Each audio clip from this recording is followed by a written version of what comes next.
Welcome to Vishwashanti Darshan channel. You are watching Vishwashanti SAMVAD. The seed thought and visionary thought of initiating such channel, which is devoted for spreading culture of peace, is originated by revered Professor Dr. Vishwanath G. Karad sir. 10th World Parliament on Science, Religion and Philosophy was organized recently on 3rd to 5th October 2024.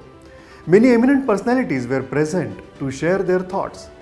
This World Parliament was organized at the world's largest dome known as Philosopher Shri Dnyaneshwara World Peace Dome. It is said to be a spiritually oriented scientific laboratory. One of the important sessions during the Parliament was need to reduce global warming and redefine sustainable development goals for human existence. Dr. Deepak Mhaisekar is a distinguished bureaucrat, ex-Divisional Commissioner of Pune Division, currently Chairman of Maharashtra State Level Environmental Impact Assessment Authority. Let's hear from him about the topic. Welcome, sir, to this program. Yes. We'll start with the topic for the session, that is need of sustainable development goals to achieve those goals and how we relate these goals with world peace. The most important thing is, there was a buzzword when I entered the government service, it was integrated. Everything we were talking of integration development, integrated everything. Now we are talking of sustainability. Why this has happened? I think the best thing about it was said by Mahatma Gandhi. He said, there is enough in world for everybody's need, but it will never be sufficient for everybody's greed. We have become so greedy that we are over-exploiting the nature, and thereby we are almost bringing the existence of mankind itself into a danger. And the basic of peace, the peace can only be talked of, peace can only be thought of only if everybody gets enough food, place to reside and clothes to wear. And probably all these three things are coming in danger because of the over-exploitation of the environment. And therefore, I think we should be talking about sustainability, we should be talking about sustainable development. And therefore, and what is the sustainability we are talking of? Because we are finding global climate change, we are finding erratic seasons, we are finding heavier than normal rainfall, we are finding heavier than excess heat, we are finding glaciers melting. These are warning signs of the things to come in future. And if we don't become alert and try to overcome the problems of over-exploitation, probably the humankind is at danger.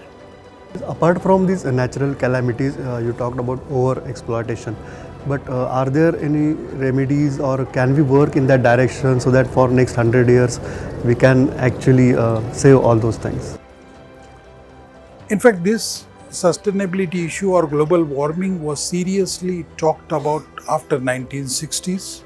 In 1980s, the global warming became a center point of the world agenda. And over a period of time, there were a lot of discussions on world environment. 1996-97, we had the first World Environmental Conference. And then things started rolling out. Kyoto Protocol was the outcome of all these discussions, followed by Paris Agreement. As of now, what has been predicted is we are talking of 2 degrees centigrade temperature rise across world in this coming century. Unfortunately, if it happens, many of the countries would be wiped off. Agriculture would change total pattern across not only India, across globe. And not only this, there would be catastrophic effect on various aspects including health. There could be viruses which we had never thought of.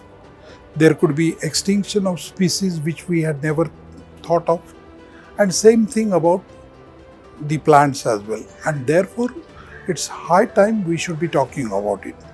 Now, when we are talking of the global warming, why it's happening? It is because of the carbon emission.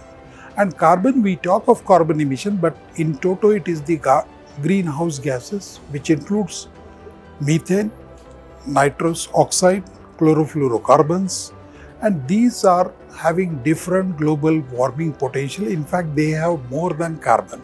If we talk of carbon as one, methane could be 24 times dangerous, nitrous oxide could be 300 times, fluorocarbons could be even in 1000 times more. And these are going to create a lot of havoc. And therefore, in Kyoto Protocol, it was thought that instead of the world temperature rising by 2 degrees can be curtailed it to 1.5. And for that, the Kyoto Protocol thought of bringing carbon neutrality. For the first time, we were talking of carbon neutrality. And when we talk of carbon neutrality, definitely there was a lot of discussion on North-South or developed and developing countries. Naturally, developed countries have already overexploited the environment like US, Europe, Australia, and therefore all these countries have been put under Annexure 1. And they have been mandated to become carbon neutral in any case by 2050. Whereas countries like India, China have a slight more relaxation in that. We are supposed to become carbon neutral by 2070. Indian government has already taken steps in that direction, and therefore they have set up a first target as bringing down carbon emission to the half the level of 2005 by 2030. But unfortunately, that's not seen to be materializing. Various initiatives have been taken. Solar energy we are talking of wind energy, we are talking of electric vehicles. Various methods by which carbon footprint of an activity will be reduced, we are talking of it. And we have no other option than to bring our carbon emissions down. Otherwise, in the Kyoto Protocol itself, the mechanism talks of carbon credit, carbon offsets and everything. But if you fail to do it, you are likely to have a carbon tax on your products. And in that case, the prices of the commodities produced in India will never be competitive in world market. Therefore, in my personal opinion, after 2000 we'll be talking of carbon economy rather than any conventional economy. Carbonomics is the key word that would be talked of after 2030. Would be talking of only carbon economy. MIT World Peace University is also spreading the message under the visionary thought of founder, president, revered Professor Dr. Vishwanath D. Karad sir for reducing global warming and redefine sustainable development goals. Conduct of World Peace Parliament is a noble step to spread such message for the humanity. Let's hear what Dr. Deepak Mhaisekar further says about achieving the sustainable development goals. But do you think that all the countries are following SDGs goals seriously and will be able to achieve the target by 2030, at least first 17 goals? 2030 seems to be a bit difficult, but certainly it's not that it is not doable.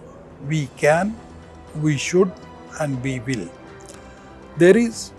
When we are talking of all the countries, there are certain countries which are exceeding their limit, but ultimately they will have to achieve their final goal of 2050. In our case, it is 2070.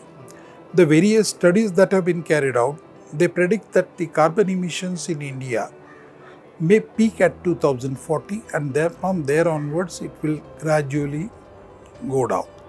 The various initiatives launched by the Prime Minister and Government of India are an indication of it. There are almost 8 missions launched by Government of India to bring down this global warming or bring down the carbon emission. Recently, Prime Minister launched Har Ghar Surya Bijli or Surya.